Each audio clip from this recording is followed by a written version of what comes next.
ធ្លាក់ខ្យល់រសៀកបងប្អូនអើយនឹកឃ្លាននំបញ្ចុកសឡប្រហើខ្មែរយើងតោះបងប្អូនតោះមកធ្វើនំបញ្ចុកញ៉ាំអស់គ្នាជាដំបូងនេះខ្ញុំដាក់ស្ងោរត្រីសិនមុនស្ងោរដាក់អំបិលបន្តិចទៅចាហើយស្លឹកគ្រៃយើងក្រូចសើចនិងរំដេងសម្រាប់ត្រីនេះខ្ញុំជ្រើសរើសជាមួយត្រីរស់ព្រោះត្រីរស់សាច់វាគឺមានជាតិឈ្ងុយបងប្អូនធ្វើទឹកសឡនំបញ្ចុកឆ្ងាញ់ណាស់ដាក់ស្ងោរត្រីចោលនេះខ្ញុំមកបុកគ្រឿងសិនចាទី1គឺយើងបុកសណ្តែកដីនេះខ្ញុំអត់ឲ្យល្អិតពេកទេសណ្តែកដីចាហើយយើងមកកិនគ្រឿងមានល្មៀនខ្ជាយមានខ្ទឹមសចាស្លឹកគ្រៃនិងគល់ស្លឹកគ្រៃចាសម្រាប់ទឹកសឡប្រហើគឺស្លឹកគ្រៃរៀងច្រើនតិចបងប្អូនទើបឆ្ងាញ់បងប្អូនអត់មានម៉ាស៊ីនកិនបងប្អូនយកទៅបុកក៏បានដែរតែនេះខ្ញុំចង់ឲ្យស្លឹកគ្រៃនឹងវាម៉ត់បន្តិចបងប្អូនដោយសារស្លឹកគ្រៃកាលណាអត់ម៉ត់វាអាចប៉ះពាល់ជាមួយនឹងកាពះរបស់យើងខ្ញុំកិនហើយក៏ធ្វើការបុកជាមួយនឹងសណ្តែកដីចាបុកសណ្តែកដីហើយយើងបេះត្រីដាក់ចូលបុកលាយចូលគ្នាតែម្ដងចាឥឡូវត្រីឆ្អិនហើយនេះខ្ញុំស្រង់ទៅបេះសាច់ត្រីដើម្បីបុកលាយចូលជាមួយគ្រឿងមួយមុខនេះបងប្អូនងាយស្រួលធ្វើហើយជាម្ហូបខ្មែរយើងតាំងពីដើមមកហើយឆ្ងាញ់ខ្លាំងចាបងប្អូនចូលចិត្តបន្លែច្រើនគឺនំបញ្ចុកសម្លខ្មែរសម្លការីអីហ្នឹងគឺត្រូវតែម្ដងតែសម្រាប់នាងខ្ញុំបើឲ្យចូលចិត្តវិញគឺចូលចិត្តសឡប្រហើហ្នឹងបងប្អូនដោយសារអីវាមានក្លិនប្រហុកនិយាយទៅសឡណាដែលមានក្លិនប្រហុកគឺនាងខ្ញុំចូលចិត្តតែហ្មងហើយមួយមុខនេះគឺសម្រាប់អ្នកខ្ជិលដាំបាយយើងទិញនំបញ្ចុកស្រាប់មកចា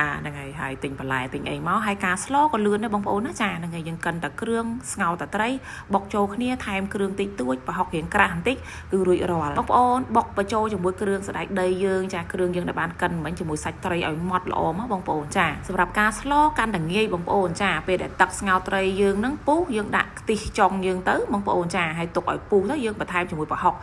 នេះខ្ញុំចូលចិត្តបែបក្រាស់បងប្អូនដាក់ក្រាស់មកចូលចិត្តបែបស្ដើងដាក់តិចមកដាក់ប្រហុករួចគ្រឿងដែលបុកហ្នឹងចាក់ចូលទាំងអស់ហ្មងទៅបងប្អូនចាងាយមែនតែនបងប្អូនចាកូរវារៀងនេះបន្តិចហើយចូលគ្នាអស់យើងបន្ថែមជាមួយនឹងស្ករនេះខ្ញុំប្រើស្ករត្នោតបងប្អូនចាព្រោះស្ករត្នោតស្លទឹកនំបញ្ចុកវាដិតល្អចាហើយជាមួយនឹងទឹកត្រីជាមួយនឹងប៊ីចេងជាមួយនឹងម្សៅស៊ុបគ្រឿងទេសក៏តិចប៉ុន្តែរសជាតិវិញមិនបាច់និយាយទេបងប្អូនអើយឆ្ងាញ់ខ្លាំងណាមួយចានហើយមួយចានទៀតបងប្អូនបើថាខ្ញុំស្លនំបញ្ចុកមួយថ្ងៃខ្ញុំញ៉ាំ3ទៅ4ដងមានអារម្មណ៍ថាទឹកស្លញ៉ាំអត់ចេះតែលាន់ណាបងប្អូនចាឥឡូវយើងបានពុះសពហើយយើងបន្ថែមជាមួយខ្ទិះដើមហើយជាការស្រេចបងប្អូនជ័យបងប្អូនភាសានំបញ្ចុកស្លប្រហើខ្មែរជាមួយនឹងខ្ញុំចាគឺលក់គឺមានសយងជ័យគឺចោលអត់បានទេសម្រាប់នំបញ្ចុកស្លប្រហើបន្ថែមមានតសក់មានកធុំថេចាមានផលិតចាមានជាមួយផ្កាស្នោមានជាមួយភ្លើងកែបមានជាមួយនឹង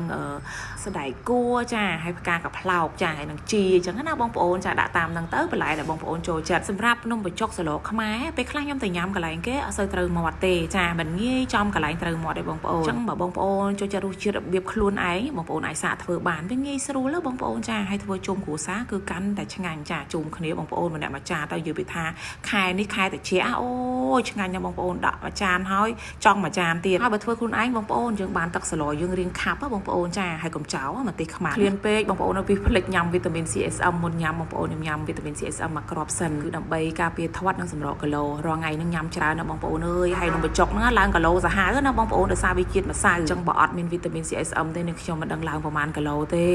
នំបញ្ចុកសម្លប្រហើនេះគឺជាប្រមាត់ដំបូងបងប្អូនឆ្ងាញ់ខ្លាំងណាស់ជាមួយម្ទេសខ្មាំងនិយាយថាហឹលឈូចហ្នឹងបងប្អូនអើយបាននឹងលើកទាំងចានទៀតគឺកាន់តែអែមបងប្អូនការជំនាន់មុននេះខ្ញុំទៅទិញនំបញ្ចុកគេគឺខ្ញុំវិចបាយកកទៅហើយចាដោយសារអីដោយសារនំបញ្ចុកគេដាក់ឲ្យតិចហើយសុំសតុកសឡគេថែមហ្នឹងដាក់បាយកកថែមបានញ៉ាំឆ្អែតអ្នកចូលចិត្តនំបញ្ចុកពីដើមឡើយគឺភិកច្រើនគឺអញ្ចឹងបងប្អូនចាលាយបាយកករហូតបងប្អូនអើយកុំឲ្យរំលងខែធ្លាក់ខ្យល់បងប្អូនចាធ្វើនំបញ្ចុកស្លខ្មែរញ៉ាំទាំងអស់គ្នាងាយស្រួលធ្វើហើយសំខាន់ខែនេះបងប្អូនបន្លែស្រស់ហ្នឹងគឺសបោមែនតើចាវីដេអូនេះខ្ញុំក៏ត្រូវបានបញ្ចប់ជូនពរបងប្អូនសុខភាពល្អរកទទួលទានមានបានគ្រប់ក្រុមគ្រួសារអរគុណជម្រាបលាបាយបាយជួបគ្នានៅវីដេអូក្រោយ